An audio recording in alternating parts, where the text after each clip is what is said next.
আসসালামু আলাইকুম, আশা করি সবাই ভালো আছেন। আলহামদুলিল্লাহ আমিও ভালো আছি। আজকে আমি আসছি একটা ইনফরমেশন নিয়ে। সেই ইনফরমেশন হলো যে আপনাদের ফেসবুক অনেক দিন ধরে ফ্রেন্ড আছে যারা লাইক কমেন্ট আপনাকে ফলো দেয় না। এইসব ফ্রেন্ডকে কীভাবে আনফ্রেন্ড করবেন এটা দেখানোর জন্য প্রথমে আমরা প্রোফাইলে চলে যাব, তারপরে আপনার চলে যাব প্রফেশনাল ড্যাশবোর্ডে।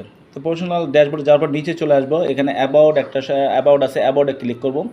অ্যাবাউটে ক্লিক করবো, নিচে চলে আসবো, দেখাবে সি অল ফ্রেন্ডস আর see all about. See all friends, see all about. তো আমরা সি অল ফ্রেন্ডসে ক্লিক করবো। তো ক্লিক করার পরে এভাবে চলে আসবে। আসার পরে আমরা ম্যানেজে ক্লিক করব।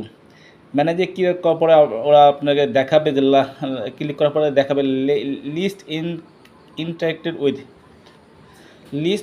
উইথ এটাতে ক্লিক করবো। ক্লিক করার পরে দেখাবে যে লাস্ট 90 ডেজ কারা আপনাদের ফলো দেয় না, কারা আপনাদের ছবিতে কিছুই করে না, লাইক কমেন্ট শেয়ার কিছুই করে না। এইসব ফ্রেন্ডদের কীভাবে আনফ্রেন্ড করবেন সেটাই হচ্ছে এইভাবে।